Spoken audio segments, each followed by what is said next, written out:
Hello student, আজকে তোমাদের কাছে একটা অঙ্ক নিয়ে হাজির হয়ে গেছি। দেখো কি বলেছে অঙ্কটাতে। Average of a teacher and 3 students is 25 years. বলতে হবে একজন টিচার এবং 3টে স্টুডেন্টের টোটাল অ্যাভারেজ হচ্ছে 25 ইয়ার্স।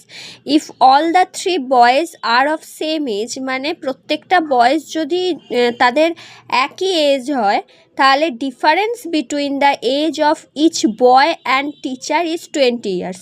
মানে প্রত্যেক বয় এবং টিচার এদের ডিফারেন্সটা কি হবে না 20 বছর এদের difference. Then the age of the teacher is equal to, মানে টিচারের বয়সটা জিজ্ঞেস করেছে। তাহলে এখানে যদি আমি ধরে নিই টিচারের এজ হচ্ছে ওয়াই, তাহলে এজ অফ টিচার হচ্ছে ওয়াই, আর এজ অফ স্টুডেন্ট যদি আমি ধরে নিই এক্স, তাহলে এখানে বলেছে ডিফারেন্স, মানে টিচার আর স্টুডেন্টের মধ্যে যে ডিফারেন্সটা সেটা হচ্ছে 20 বছর। তাহলে এখান থেকে আমি ওয়াই এর মান পেয়ে যাব 20 প্লাস এক্স। ঠিক আছে, তারপর বলেছে average of a teacher and 3 student.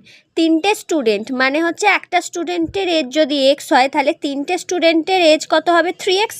তাহলে 3x প্লাস যদি টিচারের বয়স কত ওয়াই, তাহলে 3x প্লাস ওয়াই এটা সমান হবে অ্যাভারেজ দিয়েছে হচ্ছে 25 বছর।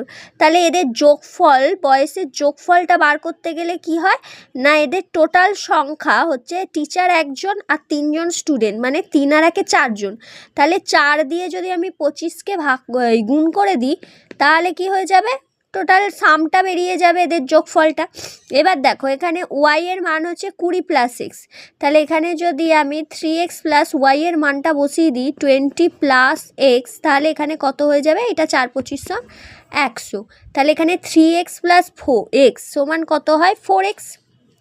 এখানে 4x হলো, আর এই 20টা এইদিকে যদি চলে যায় 80 হয়ে যাবে, বিয়োগ হয়ে যাবে। 100 থেকে 20 বিয়োগ হয়ে গেলে কত হবে না, 100 থেকে 20 বিয়োগ হয়ে গেলে এখানে 80 হয়ে যাবে। তাহলে এক্সের মান কত হলো 20। তাহলে 4 দুগুণে 8 20। তাহলে এক্সের মান আমি কি জানি যে স্টুডেন্টের বয়স, তাহলে যদি আমাকে এখন টিচার্সের বয়স জিজ্ঞেস করে, তাই জিজ্ঞেস করেছে টিচার্সের বয়স জিজ্ঞেস করেছে, তাহলে এখান থেকে আমি কি বার করতে পারি, ওয়াই সমান 20 প্লাস এক্সের মান হচ্ছে 20, তাহলে 20 20 হচ্ছে 40। এই 40 বছর হচ্ছে টিচারের বয়স।